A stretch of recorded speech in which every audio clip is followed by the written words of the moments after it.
Election भी conduct हो गया, उसमें कांग्रेस चुनाव भी लड़ी और कांग्रेस ने अपनी पूरी स्ट्रैटेजी इलेक्शन कमीशन पे ही कार्रवाई करती रह गई। आज एक बात समझ में मुझे आ रहा है कि, और आपके डिबेट पे मुझे सुनने में, मैं सुरेंद्र राजपूत जी को भी सुनी और सपा के प्रवक्ता जो है हमारे हैं साथी राजकुमार जी को भी मैंने सुना।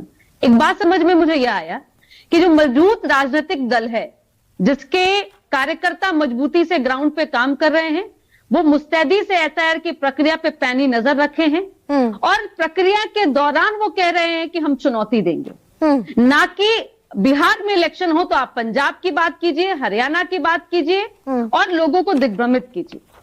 और जो, क्योंकि मैं एसआईआर की प्रवक्ता, मैं इलेक्शन कमीशन की प्रवक्ता नहीं हूं, इसलिए मैं उसको डिफेंड भी नहीं करूं। भाई आपके राज्य लेकिन के, एक बात आपके, ये अच्छी आपके बात है, राज्य एक बात के ये अच्छी वोटर रोल बात है, में, एक सेकेंड अनुप्रिया, आपके राज्य के वोटर रोल में 14,35,000 डुप्लीकेट वोटर्स रह गए।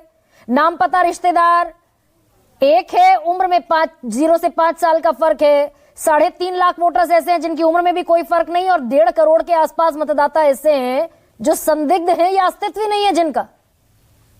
ठीक है गरिमा जी, मैं फिर कह रही हूं कि ये इलेक्शन कमीशन को जवाब देना है, ये मेरा दायित्व नहीं है और मेरे कर्तव्य क्षेत्र से बाहर की बात है। मैं एक राजनीतिक दल होने के नाते और राजनीतिक दल के कार्यकर्ता होने के नाते हमने एसआईआर की प्रक्रिया पर नजर गड़ाए रखा। जहां हमारी आपत्ति थी, हमने इलेक्शन कमीशन को सूचित किया, आपत्ति दर्ज की कि आप हमारे वोटर्स, जो हमारे बिहार के वोटर है, क्योंकि ये वोटर कहना कि किसके वोटर है भाई 8 करोड़ वोटर्स को, अनुप्रिया 8 करोड़ वोटर्स को चुनाव से ठीक पहले लाइन में क्यों लगाया?